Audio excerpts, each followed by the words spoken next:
We got the whole crew at Retrotec in Washington. Let's go inside.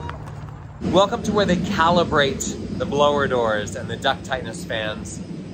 So, Alex. Yes.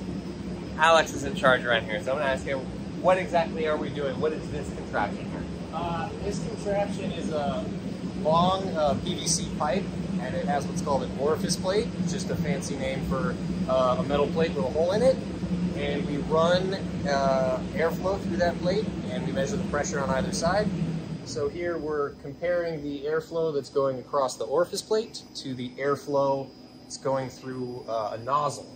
So this big red shipping container shape behind is called a nozzle chamber, and is another instrument with which to measure airflow. Nice. So we're basically pushing air, right? Not pulling it? Both, actually. So there's a fan on the front here that pushes air in, okay. And there's a large array of fans on the backside okay, to pull interesting. air out. That's pretty hardcore. I like to think that I have a lab, that I do like lab work at my home workshop. So same thing over here, guys? Yeah, over there is the same contraption, although this uses just an orifice plate. So similar to this over here, same concept. Awesome. So again, here we're going into a giant box that's like not just a sheet metal box that you guys fabricated. It's all welded together and it's got sealing on it. And then we've got all these clamps and everything. Is that a flow straightener in the middle, Alex? Yes. Can you guys see this? Yeah, so we have a bunch of screens, like mesh. And the idea is, yeah, it serves as a flow straightener so that the profile is as even and as laminar as possible.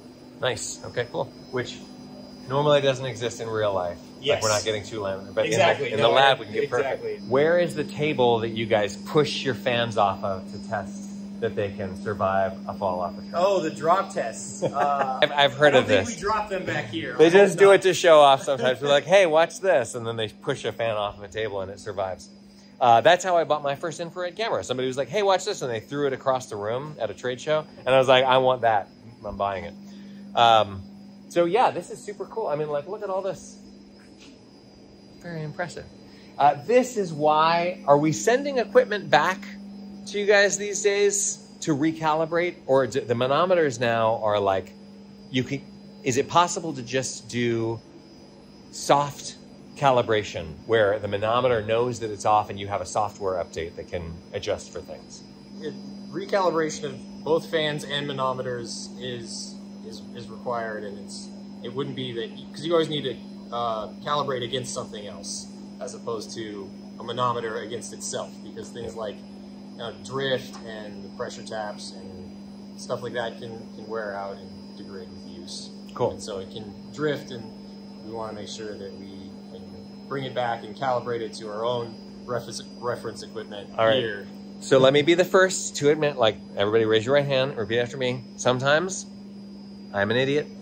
I will admit that I don't know when my blower door needs to be recalibrated. When do I need to send my blower door back to be recalibrated with you guys?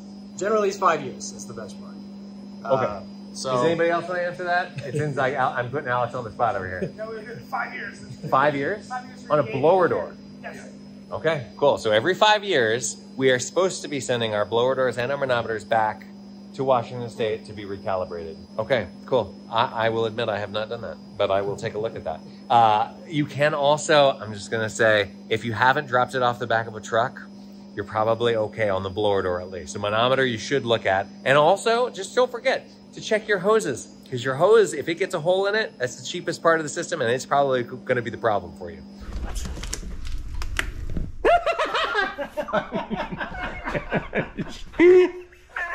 Nice. So this, though, is why you're sending your stuff back to be recalibrated, is because this, like, we're not gonna do this in real life. This human centipede, isn't that what they call? Is that what you guys call this part of the? Okay. Anyway, this is super cool. I'm excited to nerd out more about this. We will hopefully be back here.